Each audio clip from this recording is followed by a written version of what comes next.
Welcome to long division and synthetic division. For long division is very long. It's very tedious. A synthetic division is like more of a shortcut and a more simple and efficient. When it comes to synthetic division, we must always remember that we must always focus on the denominator, and it's always isolated by an n or by a number, a natural number or an integer, and which is then followed by n numbers. The rule here is to bring down the first number, is n, and multiply that to the number that is isolated, then n.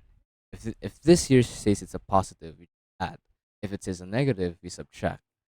This keeps going on and going on. So we hit the last one, which is this integer. Or what I would like to call this is like real integer. This is called the remainder. This last part here is called the remainder. We have this example: x cubed plus 5x squared plus 7x plus 8 is divided by x negative 3. Now what we're going to do here, as I said earlier, that we must always focus on the denominator, the number itself. So this here portrays negative 3. So just simply make that, turn that into positive 3. You might be wondering, how did it become to positive 3 if it's a negative? Well, x minus 3 equals to 0. You transpose that to the right side, then becomes x equals to 3, and this is the positive. So we got it. So now, since we've gotten the isolated number, we must always now focus to the numerators. Similar to the denominator, you only focus on the numbers. We also focus on the numbers here in the numerator. If x appears here, it just becomes 1. 5. Always take note on the operators. If it's a positive, we just simply write down the number itself. If it's a negative, we put in negative and the number itself. So this is 7, and then this is 8. As said earlier, you bring down the first term, which is 1. Multiply 1 to 3, which we get 3. Now we add, since these are both positive integers, we just add them up. 5 plus 3 is 8. 8 times 3 is 24. 24 plus 7 is 31. 31 times 3 is 93. 93 plus 8 is 101. Now, these numbers here are the numbers that we're going to be using. And you see this last one, 101, that is called the remainder. That now, bring down 1, or we just simply can write x squared. You might be wondering why we did it to squared. It's because we're using the quotient rule. The quotient rule states that for every integer with a exponent, for every duplicate integer with the same exponent that is divided by the same integer with an exponent that is equals to x power of n minus y. So that's what we're doing here. You can see that we're doing this. We're dividing it by x here. Keep note of this denominator. The denominator x over here. X to the power of 1. Divide that by x cubed.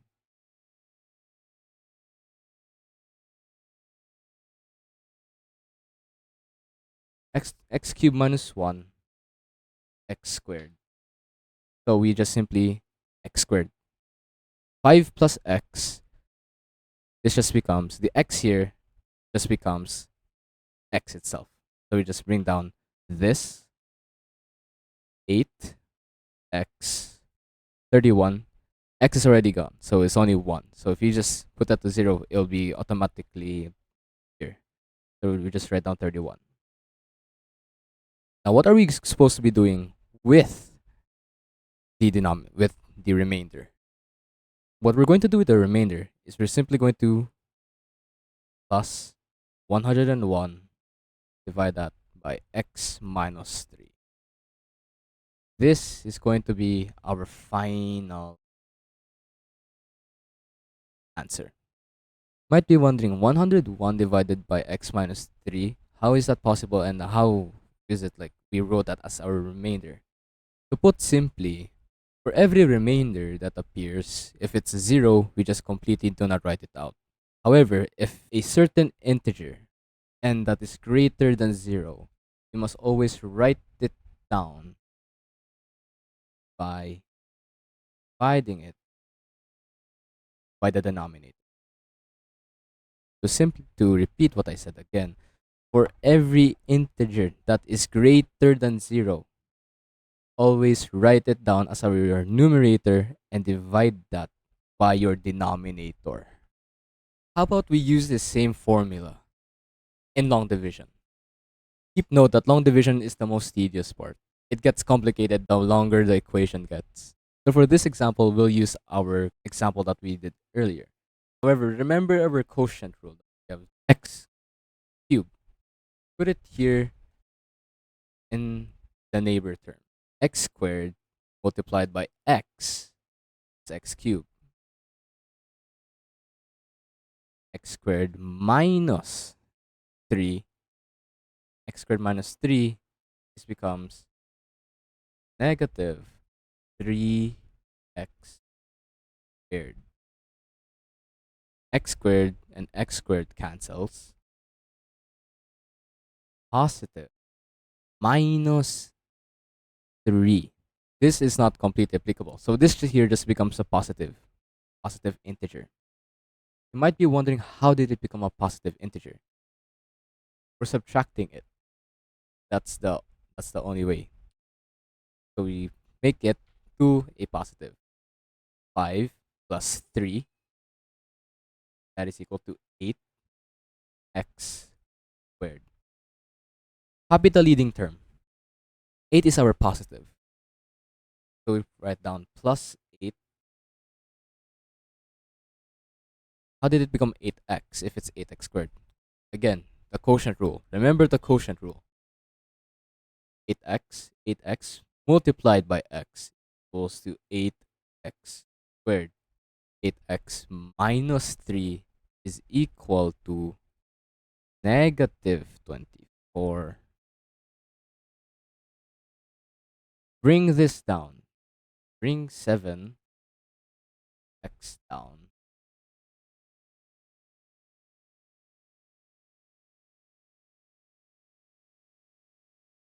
Now, this here just becomes positive because we're subtracting it.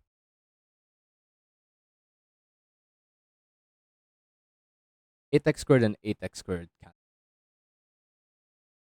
24 minus 7. 7 plus 24. 24 then becomes 31. X. Bring down 8. Copy the leading term, which is 31. 31 times x, 31x. 31 times 3 is 93. 31x and 31x cancels out, whilst negative 93 turns into a positive. So 93 plus 8 equals to 101. So 101. This is a positive. So 101, divide that by x minus 3. We end up getting the same answer. Pause this video. I want you to solve this problem. You can either choose synthetic division or to use long division. To solve this problem, this is negative 3. So this here just becomes still positive 3. We only focus on the numbers, which is 7, negative 17, negative 15, and positive 9. We bring down the first term, which is 7. 7 times 3 is 21. Negative 17 plus 21 is simply positive 4.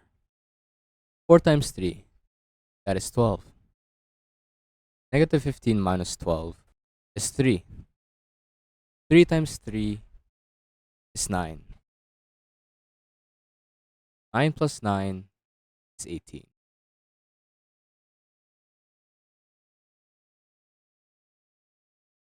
This 18 here is our remainder. So you just simply write down 7 x squared because of the quotient rule, plus 4 x plus 3. Is this a positive or a negative? That is correct. Our remainder is a positive. 18 over, copy the denominator, x minus 3. Alright, then what if we just delve down or dig deeper to having some fractions here? Focus only on the denominator, 2x plus 1. This here just becomes negative 1 half. Reason to that is x is equal to 2x. 2x plus 1 is equals to 0. You transpose 0 to the right side. So this becomes 2x is equals to negative 1. Divide that by 2. This cancels out. That x equals to negative 1 over 2. Now, we only focus on the numerators, on the numbers itself, not these variables, not these fancy brain mentally destroying letters. Just simply look at the numbers. Got 2. We bring down 2. Because this is negative 3. Negative 3 is negative 8. And this is positive 5. You bring down the first term. Is 2. 2 times negative 1 half. That just becomes negative 1. Negative 3 and negative 1 just becomes to negative 4. Negative 4 multiplied by negative 1 half just becomes positive 2. You might be wondering how it became positive 2. Well, negative 1 half multiply that to negative 4. We only plug this in to the numerator itself, the top part. So this becomes negative 4 multiplied by negative 1. Negative 4 multiplied by negative 1. Divide that by 2. Negative numbers, when we multiply that to a negative, negative times negative just becomes into a positive. So in this case, negative 4 times negative 1 just becomes 4 over 2, which becomes 2. Negative 8 plus 2 is 6. We plug this in again. This is completely the same. So 6 multiplied by negative 1 half is negative 3. Negative 3 plus 5. 5 minus 3. That's 2. We have a remainder of 2 here. Simply bring this one down. Get 2x squared. Negative 4x plus 6. Our remainder here is a positive integer, so we write that down as 2 over, copy our denominator, 2x plus 1. This is our final answer.